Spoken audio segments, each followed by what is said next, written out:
Welcome, everyone. We're so happy to see you here. Thank you for making the effort after Halloween. College, I heard things happening. So thank you for being here. We're excited. First of all, we want to introduce ourselves, the three presenters that will be um, holding this space for you all. We're very excited. I'm going to start and then I'll pass it over to Sabrina and Melissa. My name is Mariangelica Duque. I'm a positive psychology, health and wellness coach, and I've been working with AHA for over 7 years as a facilitator and as a coach as well. I have 2 kids. I'm a mother of 2 kids, and I'm excited to be here and continue learning. I learn every time I do this, so I'm excited to continue doing this journey with all of you. And I'll pass it to Sabrina first. Boom. Hello, everyone. It is such a pleasure to be here with you tonight. My name is Sabrina Geshay. I am the clinical director for AHA. I have been with AHA since 2014. So it's almost 9 years, I think, or maybe it has been 9 years. But I am also a licensed marriage, family, and child therapist in practice, working mostly with teens and families since 2000. And on top of that, I have a toddler that I am mother to. So I am in that phase of child development and parenting. She teaches me something new every day, and I have lots of opportunity to practice my skills, some of which we will be sharing with you this evening. So again, it's just a joy to be here with you tonight. And I will pass it to Melissa. We fist bump each other even on Zoom. No, can't help myself. Yes, I'm Melissa Lowenstein, and I am AHA's Director of Training and Adult Programming. And I'm also part of the clinical team. Sabrina and I are both part of the clinical team of therapists that work with AHA. And I also have 2 children of my own and 3 stepchildren, and they're grown up. So I've been through the ages and stages, and I love sharing what I've learned there with as many folks as I can. I also have worked for many years as a parent coach. So all of those endeavors have informed me to come to this place and hopefully support you in some learning tonight. So thank you for making the time to be here. Yes. As you can see in the slide here, for those of you, most of you know what AHA is, but in case you don't, you can see it there. AHA is an educational nonprofit that has brought social emotional learning and community building to over 60,000 students, educators, and families in the whole Santa Barbara, Carpinteria, and Goleta area since 1999. I want to give you just a brief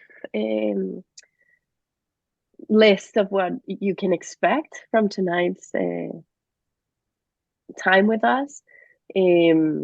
So we're going to talk tonight about healthy boundaries and discipline. Tonight we'll explore some ways we can help children follow the rules and meet the expectations we have of them within our families, whether you have a 5-year-old, a teen, or anything in between, and to make our households more special.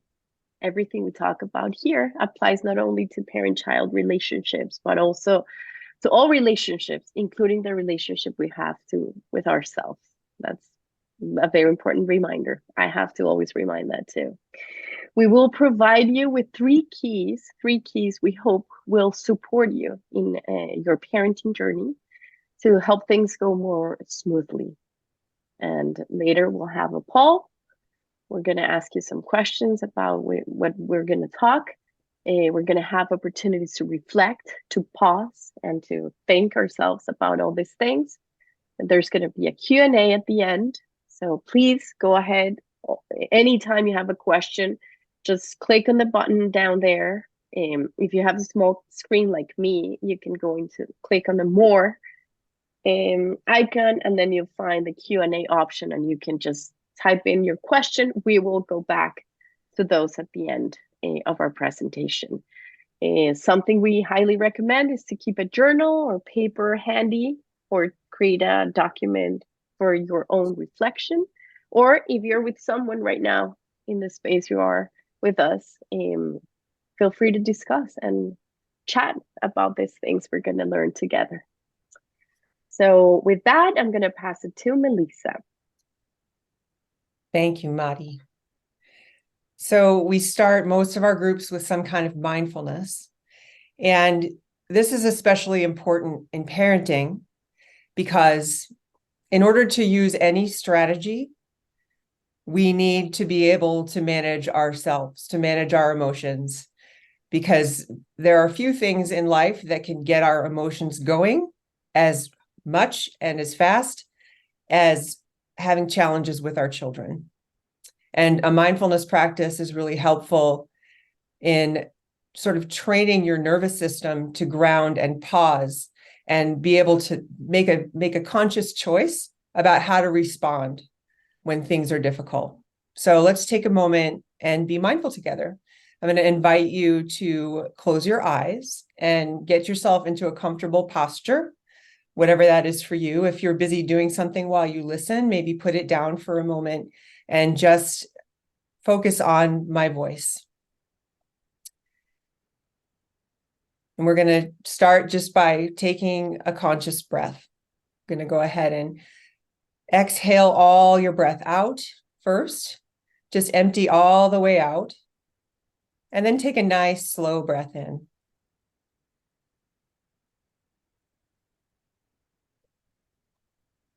And we're going to just do that again. Release the breath all the way out. And maybe at the bottom of your breath, you might find there's a little bit more you can let go of. So maybe even just pumping a little bit of extra air out to make space for the nice big in-breath that follows. So not so much taking deep breaths as slow ones, just slowing the breath down, which really calms the nervous system.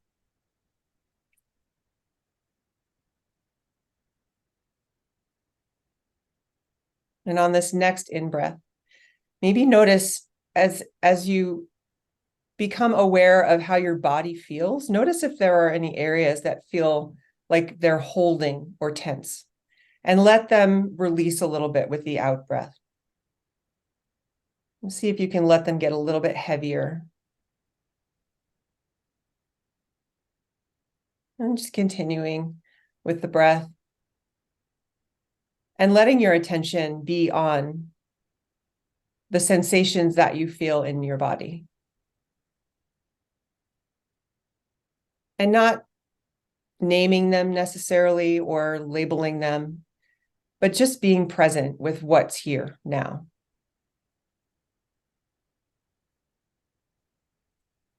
And we'll take one more mindful breath. This time, when you get to the top of the breath, of the in-breath, hold your breath for maybe a count of 4 before you release the breath out.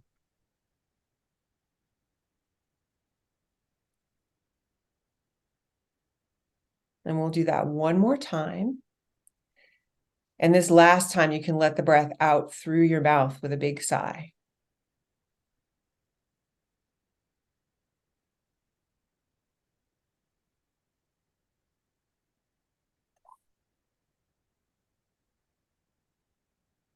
And then you can let your eyes blink open, rejoin us here. If there's any wiggles that want to happen in your body, you can let them wiggle. And going to pass it back to Sabrina. Oh, that felt wonderful. Thank you, Melissa. It is so crucial for good parenting to be as calm and grounded as we can be. So a mindfulness practice in whatever form works for you and feels comfortable to you is actually a positive step in being the best parent that you can be. So I always just appreciate that and want to give a plug for that, because parenting is not an easy job, as we all know. So as Mari introduced, we are here to talk about healthy boundaries and discipline.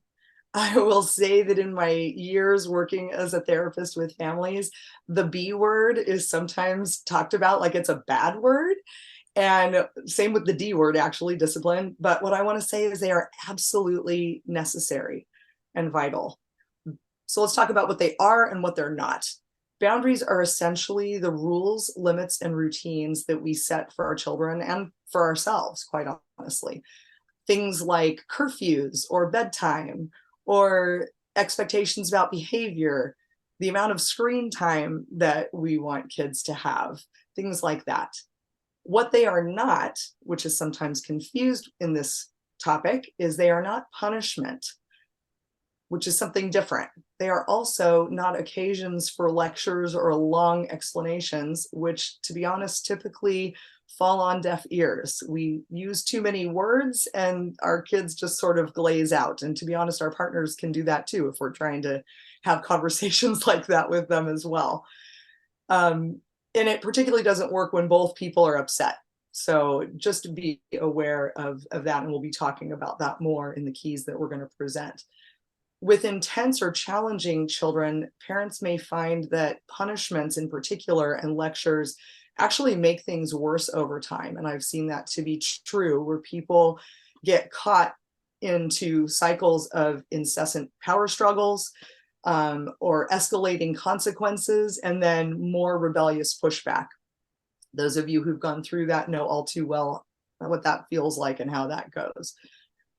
Please know that none of what we are talking about with you this evening is a moral judgment on parenting styles. We simply want to share with you things that we know work.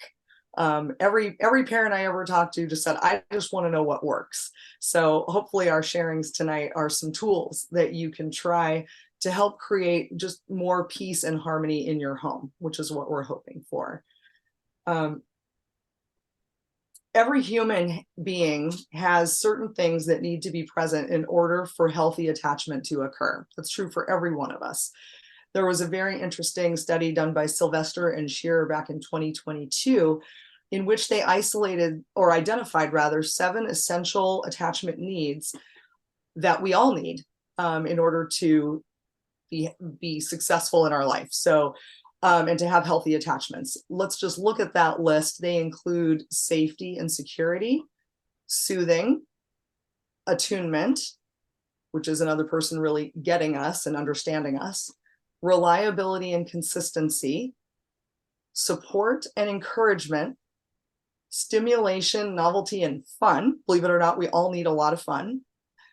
Boundaries and structure. Where discipline is often not effective, when discipline is not effective, it is usually because one or more of these needs are actually not being met.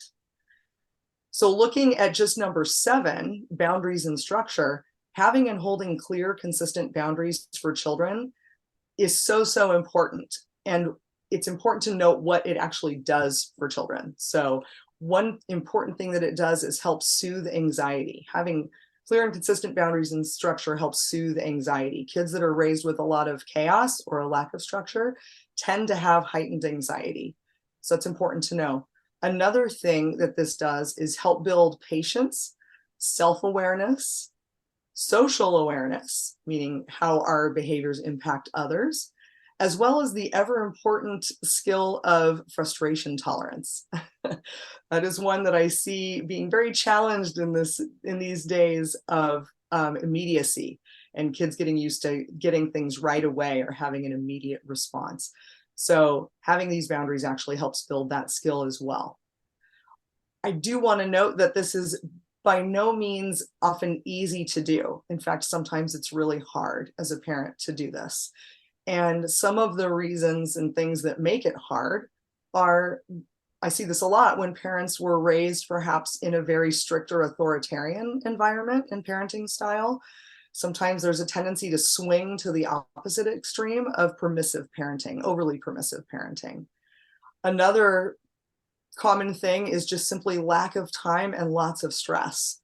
I think everyone has really been through heightened stress of late, and that can be a cause sometimes when some of these skills fall off for us just because of the demands of life. Another thing that can make it difficult is co-parenting, particularly if you're co-parenting with somebody, a partner who has a very different parenting style, and or if you live in separate homes, if you're divorced or separated and you have 2 different homes to navigate and different rules in each home. So I just want to acknowledge that. And another thing is if you have children with certain diagnoses or special needs, like if you have a child with an autism spectrum disorder or with ADHD, for example, where rules and limits may need to be adjusted based on what are reasonable expectations for that child, and making sure that we're not setting them up for failure, but so that they can be successful and continue to build their self-confidence. So on that note, I'm going to pass it back over to Mariangelica, who's going to give us a little preview of what we'll be covering tonight. Yes, so here it is, the 3 keys we talked about in the beginning as tools we want to talk about today and that we want to leave everyone with after this session. So the first one is setting a foundation for positive relationships. Second, having clear, consistent boundaries, rules, and clear communication about them. And 3, not overreacting when things do go wrong. Having a consistent, calmly delivered consequences when boundaries are crossed or the rules are broken. This is a good one for me, actually. I'm a Latina and I tend to be over dramatic. So this is a good one for me. So we are going to go to our poll. So please fill out the poll on your Zoom screen. I'm going to read it through just in case, but you should all be able to have this information as well. So Sarah's go ahead and launch the poll. Has it launched yet? Sorry to interrupt. No Sorry. worries, no. Poll is being launched now. Thank you. Wonderful. Thank you. Okay, here it is. So this is the poll. Go ahead and feel free to check it out. So I'm going to read it through. Knowing what you know so far about these keys, where do you think you are already doing well? What do you think you're doing well? Foundation of positive relationship. Second, clear, consistent boundaries and rules. Third, not overreacting when things go wrong, being consistent, calmly delivered consequences. And where do you think you have the most room for growth? So again, in the foundation of positive relationship, in the clear, consistent boundaries and rules, or the not overreacting when things go wrong and being consistent and calm in delivering the consequences. So I'm going to give you a moment so we can have. I noticed one person failed this. There's another 6. I understand some of you probably are not even a computer, and that makes it a little bit harder, or you're driving, or you're in somewhere that's hard. So it's okay if you can't do this, but just think about it and in these 2 questions of where do you think you're doing well and where do you think you can grow? Okay. Can I share the results? Doesn't seem like we're getting. Yeah, and maybe more it's responses? it's hard for folks to get their fingers onto the keys or whatever they need to get their mouse. So it's okay. Yeah, we can. The poll should be shared. They are going to be shared? The results will be shared? I was sharing them, and then nobody else pressed share. Okay. Because if you press share, then it will disappear. Yes. No. Okay, so you should be able to see the results. Okay. By the way, that voice is Sarah. I don't think we introduced Sarah to everyone. Sarah is the person that is making all this possible. She's also an incredible facilitator at AHA. Sorry to talk about you instead of just giving you the opportunity to introduce yourself. But Sarah was actually a participant in AHA. She started as a teen and now she's an adult and is a key part of staff in AHA. Thank you, Mike. Yes, I'm here in the background. Thank you, Sarah. How are we doing? Shall I So stop I our cannot see, uh, I cannot see honestly. the result? Okay, I think the result is just one result, right? Yes. The person, what are you doing well? It sounds like a foundation of positive relationship. And where do you see room for improvement is the not overreacting. I'm with you on that one. So yes, excellent. Thank you. And for those of you who couldn't do the poll, please just feel free to just think about this. And I'll pass it to Melissa. Thank you, Madi. Okay, so now we're going to move on to these keys. Wow, okay, this is a very jumpy slideshow. The first key, setting a foundation of positive relationship, which our one respondent said was a strength of theirs. So good for you. And we do find that most of the parents that we work with through AHA, this is a strength for them. And in my experience, we can never emphasize this point enough, because building the positive relationship, building on that is the thing that makes boundaries and consequences work. So let's just touch on this briefly. So we're appreciating and connecting when things are going well or when they're not going wrong. Because of all the things that could go wrong at any moment, most of them aren't. And it's easy for us to forget that because we are problem-focused creatures. We're very good at identifying and solving problems. And we really do have to have an intention to see what's going well at just as human beings. So we're noticing what our children do right. We're noticing the qualities that are being expressed in the things that they're doing right and that they're choosing not to do wrong. Because ultimately, the child always does have a choice, whether to follow a rule or break it. And anytime that they're following rules, we can acknowledge that. And what does that say about the child when they don't eat the cookies before dinner? They're demonstrating self-control. So every positive choice that your child makes is expressing something in them that's a strength. Notice how they feel and express their emotions. Acknowledge when they are doing a good job of not causing harm when they're feeling big emotions. Notice successes or even steps towards success or compliance with the requests that you make of them. And spend time talking about these things to your child. And a little bit goes a long way. If even once, twice, 3 times a day, you can carve out a moment to acknowledge what your child is doing right, it can make a big difference. And you can also notice these things in yourself and the other people in your family and your life. It's especially effective and impactful when you do this with somebody that you're not feeling super great about.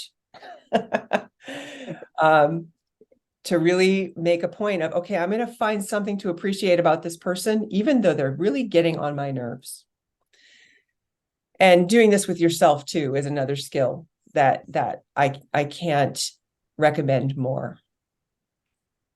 So, whoa. Here's a pro-parent tip, and we're going to have a few of these as we go through tonight that are related to these keys. Complaints are always requests in disguise.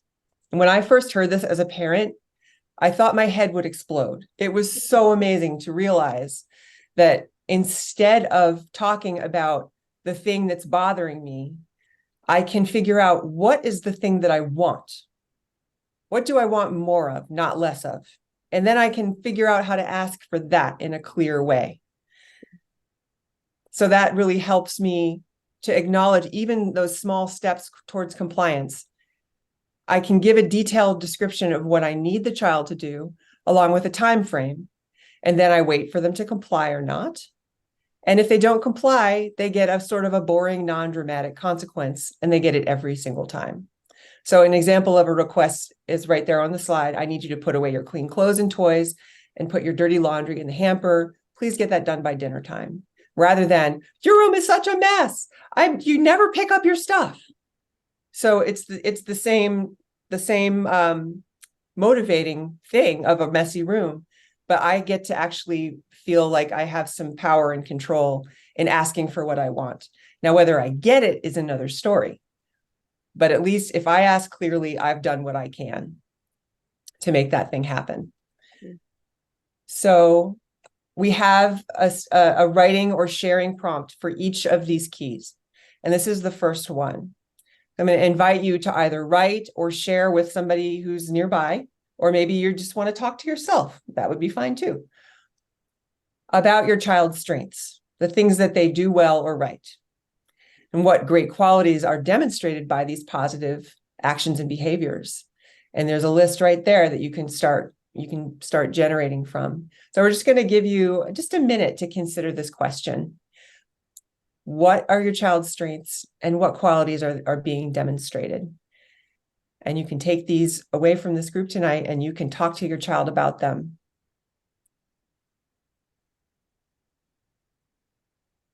I feel like we need like Wheel of Fortune music or something, or Jeopardy music. Do, do, do, do, do, do, do, do, do, do, do, do, do.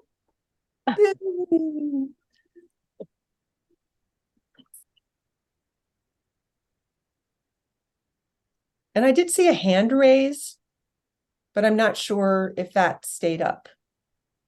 I don't see it anymore. But if you do have a question or something you want to share, please do put it in the Q&A so we can circle back. And now we're going to move on to our second key with Sabrina. Yes, thank you, Melissa. Our second key is having clear and consistent boundaries and rules and clear communication around them. To be honest, here again, in my work with families, this is often the place where people get stuck and make some of those mistakes. And the simple equation that I like to offer parents is clarity plus consistency equals credibility. And let me tell you, your credibility is important. If you are not clear about your expectations, that creates confusion, and you don't follow through consistently with consequences, you will likely not have solid accountability with your child or children. And I have had a few too many instances where I'm working with a teen or young person and they don't believe their parent. They don't believe that their parent will follow through, and have said as much to me privately. Just like, I'm thinking of one teen in particular that mom had the best of intentions and he said she's not going to do it. She says she'll do it, but she's not going to do it. So we want to really work on that consistency so that you have the credibility, and that makes a huge difference. So again, to be effective, rules must be clear, like we just said. And by that, we mean the child understands what the expectations are and where the line is so that they can gauge when they're crossing it. If it's not clear, then they can't self-assess that. Secondly, that they're enforced consistently. As I already said, kids are gamblers. Believe me, they will play the odds. If you're consistently reinforcing 80% of the time, most kids I know, those are still good odds. There's a 20% chance they might get you to buckle. So it's a challenge, but I want to encourage you to do that as best as you're able. And thirdly, agreed upon and enforced by all adults who care for the child or children. This, I know, can be difficult, especially if you're co-parenting and you have very different parenting styles, as we named previously.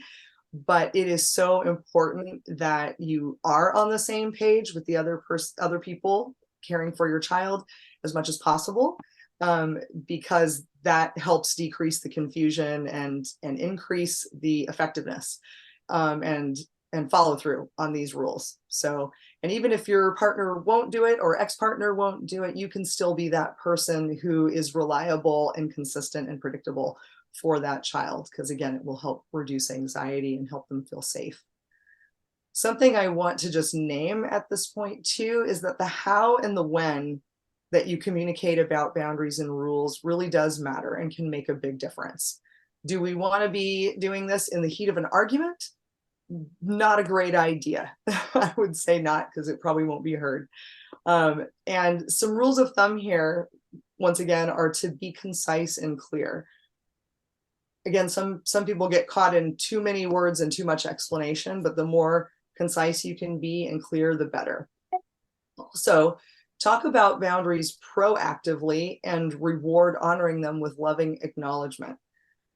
For example, I see you've brushed your teeth and gotten your PJs on before 9 o'clock. That's awesome. Thanks for helping make sure you get plenty of rest and for keeping your teeth healthy. Saying I once heard, which has proven so true, is praise the behaviors you want to see happen again. So praise, praise, praise, acknowledge, acknowledge, acknowledge when you see your child doing the thing that you want them to be doing. For a child, following a rule or honoring a boundary is always a choice. They can choose to do it. They can choose to not do it. So give them credit for making it happen. Give them credit for choosing to do the thing that you want them to be doing. And again, being consistent. Consequences need to happen every single time a boundary is violated. Doesn't have to be severe, but it should definitely be consistent. Another thing is I would advise you to not have a big discussion or create a drama about it. If there's a violation, again, as calm as you can be is going to be more well received. And when I say natural consequences, that's like something that's connected to the behavior. So natural consequences or behavior, reparative consequences whenever possible. Consequences that make sense to the extent of the rule that was broken. So for example, if you have a rule about the phone in terms of time spent on it or being in the room at night, perhaps, and there's a rule against that, then the consequence would be loss of that phone or privilege of that phone for a period of time. If a child were to leave a mess for the parent to clean up, a natural consequence might be to have them clean something else in addition to whatever their normal expectation is of maybe cleaning their room. Maybe they help, clean something for you that you need support with. And it's also fun just to even be creative with this and ask your child for their input about what a repair might look like or the consequence might look like. Parents are sometimes surprised by that, but kids sometimes come up with some really good ideas. And two other things to note. If you decide to change or offer a one-time exception to a rule or a boundary, do so with clarity and intentionality. Make an agreement and make sure everyone understands why that rule is being changed for that one-off. For example, say you've decided that your child can have a later curfew that one night because there's a special event happening, like homecoming or some other event. So just be explicit about that and make sure they understand why. So here on the slide, you'll see another example, like tonight we can push bedtime forward a half hour to finish the movie that we started. It's absolutely okay to change a rule, just be explicit about why you're doing that. And definitely do not change rules or guidelines as retaliation or punishment when you're angry. That does not go well. And often this is a good time for a time out if you're angry, because people tend to say things and create new rules that they have absolutely no chance of enforcing. For example, I'm taking your phone away for a year. Is there a likelihood that you're going to do that? Probably not. Or you're grounded for a year. So refrain from doing any changes when you're angry. That's a good time to just take some space and really think about it. And lastly, if you find your child is often breaking rules or pushing boundaries, revisit. This is a good flag to maybe go back and revisit how clear the boundaries are or the rules are, and make sure the child is clear about what is or is not allowed. So simply asking the question, like, what do you understand about whether you can or can't do this? What do you understand the rules to be? And that can be a great conversation to have with your child. And definitely amp up that first key that we shared about building on the positive relationship you have with your child. Like, acknowledge the rules that they're following as often as possible as a way of really building that up with your child. So I'm going to pass it on to Mariangelica once again for another aspect of this. Thank you, Sabrina, for making the effort of saying my name too. Even usually they call me Mari. So Mariangelica, I know it's a harder one. So thank you. Yes, continuing with what Sabrina has been talking about, being consistent is so important. Again, the consequences have to happen every time a boundary is violated. They do not have to be severe. and they don't. We don't have to make a big drama or discussion about it. Natural consequences or reparative consequences whenever possible, or at least consequences that make sense in the context of the broken rule. I don't think I need to give more examples since Sabrina was very descriptive with hers and those were very clear. So that's on that. And very important, and this is a very important for me too, because this all sounds like it's all rules and rules and rules, but I think life happens and we're in the rhythms of life. So to me, this one is a key one. It's a very important one. Validate the emotions of your children, of your child, of yourself, of whoever you're relating to in any given moment. Because big emotional reactions can cause parents or anyone to let rules slide, to things just fall apart. So moving boundaries according to feelings or the wants of the moment or to avoid conflict would cause, as Sabrina also named it, more anxiety and acting out on the part of the child. And it's going to be way harder to follow up on things and create that credibility she talked about before.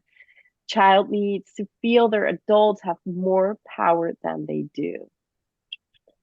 Someone said a metaphor to me the other day that I thought was really interesting. Sorry, my daughter just came in and I got distracted. That when you're in a plane, right? You don't want the pilot to just say, I have no idea how to do this.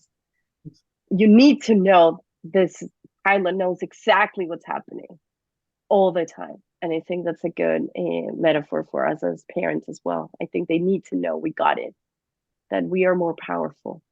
So validating emotions looks like I see and I honor how you're feeling, what's happening, how you are showing up your emotions, but you still need to honor and follow what we agreed upon in our boundaries and our rules. So with that, now we're going to go in a moment of pause, and for you all to reflect and write if you're writing, share if you're sharing with someone there, or just think and reflect on your own about what is one rule you think you could make clearer and enforce more consistently with your child, yourself, or any relationship that you're thinking of right now. Melissa, you should do the music again. And with that, I'll pass it to you again. Thank you, Mari. The third key with our friend, the Incredible Hulk. Not overreacting when things go wrong, because they will. And having consistent, calmly delivered consequences when boundaries are crossed or rules are broken. So yes, back to the mindfulness earlier, that sometimes calling on oneself to be calm is a very, very big ask. And yet we are most effective in holding boundaries and administering consequences when we are calm. And this doesn't mean that we're not angry. It doesn't mean that we're not having all kinds of big feelings. And we work on regulating ourselves enough so that we can communicate clearly with our children and to express that we are in control of ourselves. And one really great way to talk about rules and boundaries is when things are calm and when things are going well, to talk about how rules are being followed, how boundaries are being honored. And also letting children know in calm moments, this is what will happen. This is what can happen if this rule is broken. And this you can expect that this is what will happen. And make consequences predictable. And they don't have to be severe. Sabrina mentioned escalating consequences. And as a parent, I know very well what it's like. And also as a youth program provider, what it's like to get in a power struggle where you have to keep increasing the severity of the consequences, it's not a fun place to be. And maybe you've been there too. So it's more about the consistency than it is about the severity. And then, if you do have to deliver a consequence, praise the child for handling it well. If they do, praise a child for telling the truth about what they did. If they did break a rule or cross a boundary, praise them for telling the truth. Praise them for cooperating in the process of being accountable, because that's really what we're trying to teach them when we enact discipline. And the word discipline means to teach. And that's really what discipline is all about. And we're better teachers when we are in control of ourselves. And I'm going to talk a little bit more about that in a moment. Here's another pro-parent tip. I think we need music for this too, although I don't know what the music would be. So let's say your child is really upset and they're expressing big feelings. That can make us uncomfortable. Big feelings can make us uncomfortable, especially if we weren't allowed to express our feelings when we were kids. If we got in trouble for that, it's hard for us when our children do it. So we want to do our best to know that, okay, this is hard. I'm going to take a breath. I'm going to calm myself down, and I'm going to validate my child's feelings. Even if they don't make sense to me, my child is completely freaking out about something that doesn't seem like a big deal to me. Like, I really don't want to wear that sweatshirt to school. I really don't want to eat that food. I want to eat that food instead. Meltdown. Oh, I see you're feeling really upset about this right now. Is a far easier thing for you and the child than trying to talk them out of being upset. And in the process, we also can hold our boundaries. It's okay to feel angry. It isn't okay to hit your brother. So we want to praise appropriate and respectful emotional expression. Another example, you're so frustrated right now, and instead of taking it out on me, you're heading outside to ride your bike, or you're punching a pillow, or you're just making big noises with your mouth. Whatever it is, if it's not harming anybody, I can acknowledge that and give you a sense that, yes, you are building your self-control. You're doing a great job of that. Whoops. Okay, so if we were in a room together, I would say, raise your hand if you've never, ever, ever yelled at your child. And nobody would raise their hand. We all do it. And yelling at or shaming a child is ineffective, it's counterproductive, it's exhausting, and it harms the very important relationship between you and your child that actually helps consequences and boundaries work.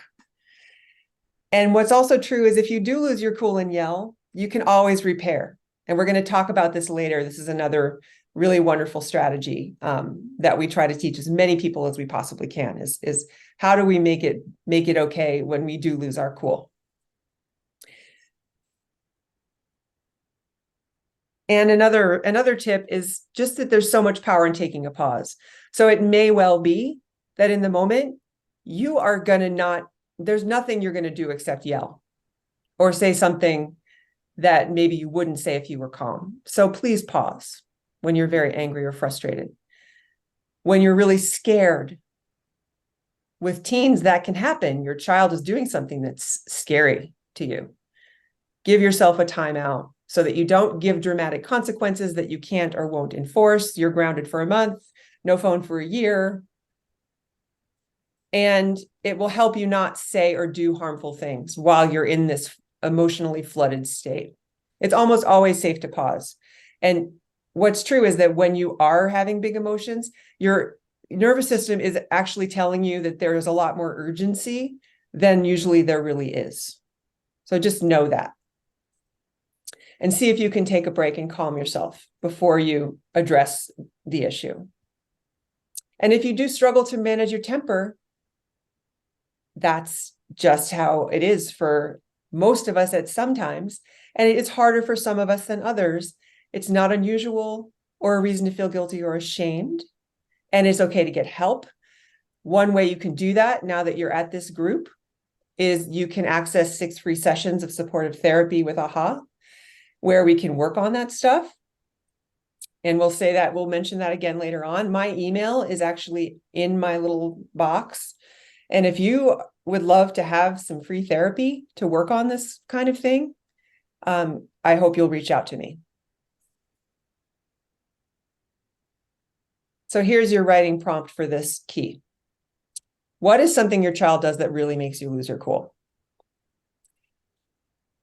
And consider why it's so hard for you to tolerate. Maybe it was forbidden or punished harshly for you in your own childhood. You might fear, and I hear this a lot from parents that I work with, that if you don't crack down right now and really hard, that it will never go away and your child is going to grow up and they're going to be somehow broken in a way that is your fault. So these are a couple of reasons why this can come up.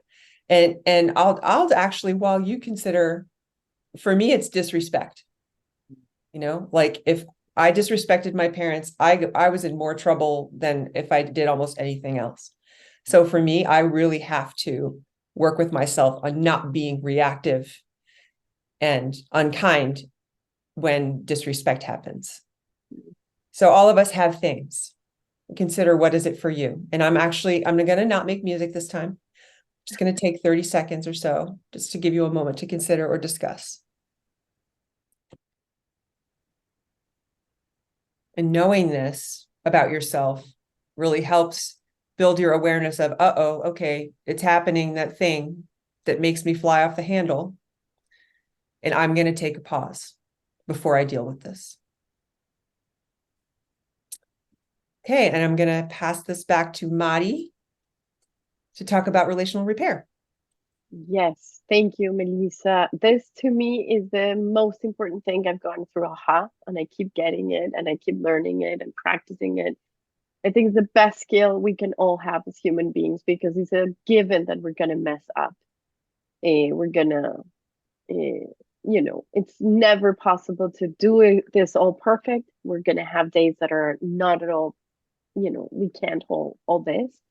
So repair is there as our best tool to repair, same word, to make it up for whatever happened. So this was created in AHA, is a brilliant strategy of repair. So the first thing we do is we acknowledge. The first step to repair is acknowledge what happened. Without any story, just the fact something happened. I did this. I didn't, trying to come up with a good example. I said I would come back at 4 and I came at 5. Fact. There's no story behind it. This is acknowledge what happened. Then empathize. So try to notice what the other person could have felt. So I can imagine this must have felt frustrating, disappointing to you. Just feeling empathy for what this could have cost to the other person. And the third one is offer the repair. How can I repair with you? So as you can see here, there's no story or drama or any, we don't make it about ourselves again. Meaning there's nothing here that says, I did this because, to our child, for example, if we want to repair it to our kids, it's not a good thing to say, I'm sorry I did this because my day was crazy and you were doing this, and justifying ourselves is just going to make it worse. So that's why we have this beautiful strategy and steps that we can follow to make a proper repair. We acknowledge what we did. I'm sorry. We can say, I screamed, I yelled at you. That's a fact. Empathize, that must have felt scary to you, for example. And what can I do to repair this with you? So that's repair. With that, we're gonna think again and pause for a moment and reflect about what is something you have said or done recently that you would like to repair with your child, with yourself, or anybody in your life that you're thinking of right now. and try to go back to that moment and try to revisit it with this strategy, with these 3 steps of acknowledge, empathize, and repair. We'll give you another 30 seconds to think about that. Okay, thank you everyone. And now it's time for you all to express and give us all your questions. I hope there are some there that we can talk about, but it's your time now to tell us what you thought. What's this about for you? So I'm gonna, or if you've been thinking of questions, you can please type them in Yeah, the there's no Q&A. questions yet. Oh no, okay. Yeah, Sorry, there's no I couldn't questions. see. It's okay. Yeah, so now's the time. If you do have a question, we would love for you to be part of the conversation. Normally in an AHA group, if we're in person, we actually do a lot of talking back and forth. It's not so much us talking at you, and we would love to have your voice be part of this conversation. And if you don't have questions, that must mean that we just told you all the things and you don't have any questions at all. And well, I guess that's, good for us. How about we keep moving through, and if folks do have questions that they want to type in, we can circle back. Does that seem okay? Yeah. Absolutely. Okay. So I'm going to move on to the next slide. I wanted to just give you a sense of what's coming up with AHA, if you liked being with us tonight. And I know some of you have been with us in other places doing other things. So just in case you're new, we have one of these parent groups on Zoom each month, aside from January, all the way through the rest of the year, the first Wednesday of each month at this time. And you'll see on the slide a list of the topics that we'll be covering after tonight. We did have an initial group that covered positive parenting, and we are recording these groups. The first group, we are having to do some things to get that ready for prime time, and we're still figuring out where we're going to post them. Hopefully we have all of you on our mailing list so that you can know where to find these when we do get them up. And you can share them and you can watch them again.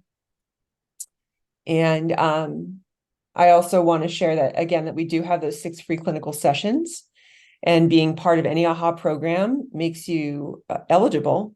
We also offer it to educators in Santa Barbara and Carpinteria school districts. So any of those folks, those good folks who are working so hard to educate our children, can access this resource, and you get 6 for free, and then you can continue if you want at a very low cost. So please do contact me if you want more information or you would like to try that out. And or if you just have questions about it. And then, we have a question in our Q&A. Saying sorry is a big thing for me. I'm not sure if I can repair without apologizing. That's such a good one. And I wonder, since I just finished talking a whole bunch, maybe I'll punt that one back down to Sabrina. I love that question. And it is hard, especially when we genuinely do feel bad for something that happened. And it's not that saying I'm sorry is in and of itself wrong in any way. I feel like it's still fine to say that. The important thing is that it's not only that. And if you can challenge yourself to use the structure that we provided, the acknowledge, empathize, and repair, it's perfectly fine that part of it is I'm sorry, but just make sure you acknowledge specifically what it is you did that you're apologizing for. And then the empathy piece is so crucial as well, where you are feeling in and reflecting to the person what it is you imagine they felt about what happened. So, like Mari was giving the example of, like, I yelled at you. I'm so sorry I yelled at you. I can imagine that made you feel sad, angry, afraid, and you can check it out too. Is that true? Just to make sure that that's accurate. And believe me, if that's not accurate, the person will tell you, no, it actually made me feel blah, blah, blah. And then you say, how can I repair this with you? How can I make it right with you? Which demonstrates that you really do want to restore that relationship and not have something lingering or that has not been addressed. So again, saying I'm sorry is not a bad start by any means. But if you do those other two pieces, that's what makes this so magical and special. And the thing I really wanted to add to that as well is that it's such great modeling for our kids, because think about the message that comes through in our doing that. It's like, it's okay to mess up. I think we torture ourselves with this idea that we should never, ever mess up. And the truth is we're all going to mess up. So it models for our children that, yeah, I too mess up, and I want to clean it up. I want to acknowledge it, and I want to repair and restore with you, so that we can be back to a positive relationship. So I hope that answers your question. It was a great question. So it's just add a couple steps to the desire to apologize, and just if you can practice those other two, and writing it out can really help, or practice with a friend or someone that you know. And yeah, it'll get easier with time, I promise, the more we practice. Yeah, I just want to add one thing to that. There was a really funny follow-up. Rather than sorry, I totally suck at parenting. Which it's so tempting to just sort of dive and like make yourself the bad guy in an because you feel like it feels terrible to do harm to somebody else, even if you didn't do it on purpose. Like there's a lot of feelings that come up, right? And it's tempting to just make yourself the bad guy to try to make the other person feel better and not be mad at you. So that's such a good thing to name, that actually it doesn't really ultimately help to tell your child, I don't know how to do this. So thanks for that follow-up piece. That was a very good question. Thank you for that. Mari, do you have anything you want to add? Not really, I think. Yeah, I love the adding that you both did to repair and made it so clear. Yeah. Thank you, Mari. It was a great description that you gave. And one of the things we do at AHA often is we introduce these kind of strategies, right? That can feel a little bit fake, because relationship is so personal, especially parenting. And to try to march through a series of steps that doesn't feel like you, it can seem weird. And what's true is that having steps like that help you when your emotions are high and you really don't really know what to do. Okay, I'm just going to do this acknowledge, empathize, repair thing. Okay. And you go through the steps, and in the process, you calm down. Yeah. And you feel more in control, and you have more power in the relationship to show up the way that you want to show up. Actually, I can speak into that as an example of trying to repair with my daughter, especially. I was struggling doing that, and then I authentically told her, I'm practicing this new way of repair. Let me take it back. Let me restart. I want to do this right, and start it all over. I think there's a beauty in being authentic on our journey as well as parents, and name it. I'm also learning how to do this right. So let me get it right. Yes. Yeah. Yes. And when I said we don't want to tell our kids we don't know what we're doing, that's different from saying I'm learning. Yeah. We're all learning how to do this together. Is different from that thing of like, oh, forgive me, I don't know what I'm doing. So that's an important distinction. And I've done both those things. So yes. We're going to go ahead and move on to a survey. Our surveys are really important. We are funded by foundations and grants and private donors. And they like to see that what we're doing is helpful. And that's why we give surveys after pretty much every parent group. In our teen groups, we give a pre-survey and a post-survey. So it also gives us feedback about how we're doing and how we can improve. And also about what we are doing well. And you all are the authority on that. So if you could click the link that Sarah is going to post in the chat. Should be there. Do y'all see it? Let's see. I see it. Amazing. And there's also a link to the sessions, Mhm. information about the sessions. Yes, and just want to name very quickly that we had a couple of two other comments in the Oh, thank you. that I thought were great. Someone Yeah, said, would you like to speak to those, Mari? yeah, discipline meaning to teach is great, says someone. And then the same person says, remembering that can really help when trying to feel good about discipline. I'm teaching. That's great. Yeah, to remember that you're teaching, which means you're learning. You can't teach without learning. So it's a dual in both directions process. So that's great. One of the things I tell parents that I work with is that, especially with tweens and teens, what we're trying to do is give them a sense of how the real world works. Right. And the closer we can get to creating a system of boundaries and limits and consequences that mimics what they're going to encounter when they're out in the world, the better prepared they will be for adulthood. So if you're at a loss about how to do this, you can think about that too. Because the world actually doesn't really care if you are late to work 4 times. You're just going to get fired. You're not going to get a lecture. You're not going to get 5 chances. And so it's really good preparation to really consider this in how you orchestrate this with your child. So the survey link is there. And normally at the end of a group, we would also invite everybody to share gratitude.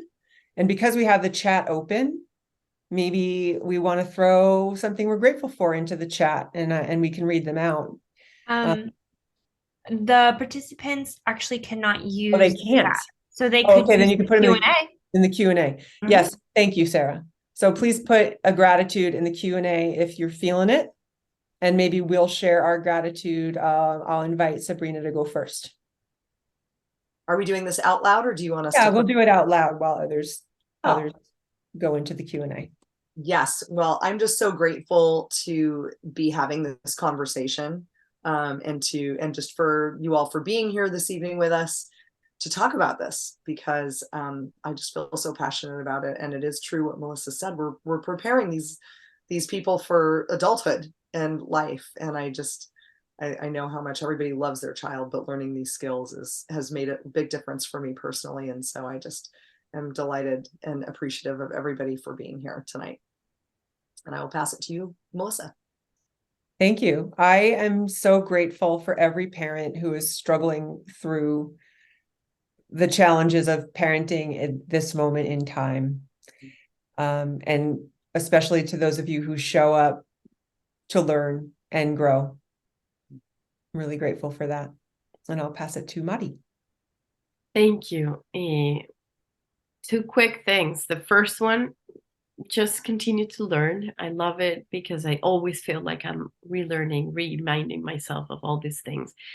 Very selfish gratitude, sorry. The second one is definitely for all the parents here that came tonight and showed up and to learn and to think about all these things. I think that's already a great sign of, all of us wanting to make it better.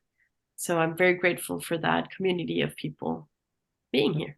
And Sarah, do you have a gratitude you want to share? I am grateful to be able to absorb this information, even though I'm not a parent, to kind of find ways that it can still fit into my life and in my work with the teens. Grateful to be learning with you all. Sarah. And I will also want to express gratitude to our interpretation team. They've been working away. Yes, thank you, Ugo and Steve. And I think with that, we can wrap this thing up. Yes? Yes. Thank you so much for being here tonight, and we hope you have a beautiful rest of your evening. And do reach out with any follow-up questions or interest in anything that AHA is up to. And we hope to see you either on Zoom again or in person sometime soon. And thank you to this person who continued to write their gratitude in the Q&A. Oh, yes. So grateful for you guys. Such positive, empowering, important information. Thank you for being here as well. Thank you so much.